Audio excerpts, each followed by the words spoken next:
Okay, here with you once again on the Rich Van Tassel channel, giving you tonight's preview for the game between the Seattle Seahawks and the San Francisco 49ers. The Seahawks are the road team traveling to San Francisco. Both teams are 2 and 4, not really so surprising for the 49ers, certainly very surprising, at least from my perspective, for the Seattle Seahawks. The loser in this game is really going to be in trouble. The winner is still going to be right in the race because Arizona has not put it away. They've lost a couple games here. So while the winner still has a tall mountain to climb, the loser is really in trouble. I'll give you the injury report starting first with the visiting Seattle Seahawks. Marshawn Lynch, the running back, is probable. Bobby Wagner is listed as day to day. That's a Thursday night game, so that's why you have the day to day listing only for the Thursday night. I'm going to treat day to day as questionable here for the 49ers. You have Vernon Davis, the tight end, probable. Let's just go back. Marshawn Lynch is the running back. Bobby Wagner is the linebacker, for those of you who don't know. So going back to San Francisco, Vernon Davis, the tight end, probable. Carlos Hyde, the very good running back, is questionable. Vance McDonald, the tight end, is probable. Bruce Ellington, the wide receiver, is day to day. And Reggie Bush, the running back, is day to day. So we're looking at them as questionable. Seattle, what do you make? They lost their first two, won their next two, and it looked like all things were back in order for the Seahawks. Now they've lost two straight games, and they're really going to have to figure it out. You have Thomas Rawls, who's been running the ball very well for them this year. Russell Wilson is playing pretty well. He's really not doing anything that should be hindering this team from winning. He's just at about 1,500 yards with 7 touchdowns, only 3 interceptions, so it's not like he's turning the ball over. Kaepernick is another big question mark. However, he has 5 interceptions, so the quarterback advantage would still favor Seattle in this game. But is Colin Kaepernick, has he turned the corner a bit since the first couple of weeks? Yes, he has. So we'll see what he can do. I'm looking for San Francisco to really run the ball at home. Carlos Hyde is clearly becoming their best player and their best weapon on the offensive end.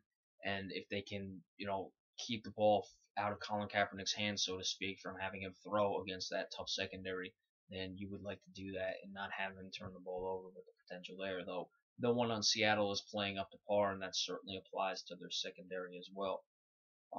We'll see if Seattle can establish a 1-2 punch with Rawls and Marshawn Lynch.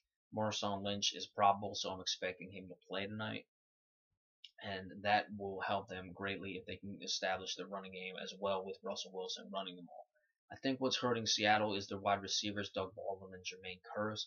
They're just not up to the top, level talent that you would need from number one and number two wide receivers in this league. I look at them both at best as number twos and average number twos at best, and that allows teams to focus on Jimmy Graham because they're not too worried about what the wide receivers are going to be doing on the outside. So we'll see how that develops. As far as a prediction for tonight's game, it's really tough because you don't know what you're going to get from Seattle and San Francisco.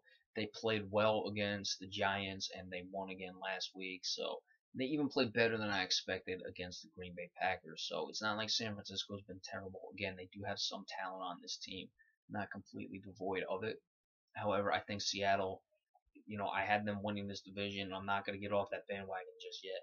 We talked about how complacency could set in for a team that's been to 2 Super Bowls in a row and was this close to winning another one. So that certainly could be what's going on in Seattle. But I'm thinking this is going to be the time where they're going on the road. These are two rival teams. They don't like each other.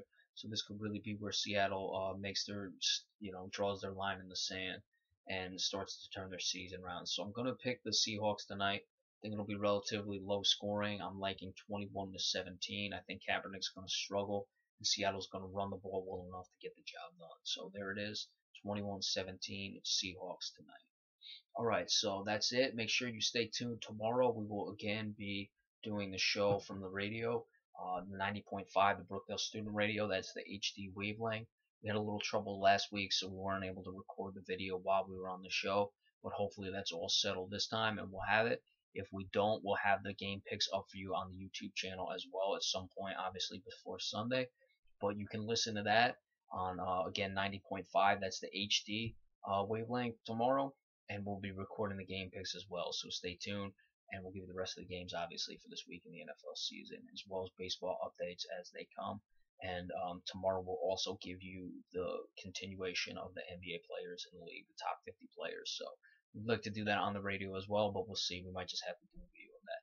So be sure to stay tuned, enjoy your weekend, and enjoy the football. Thanks so much.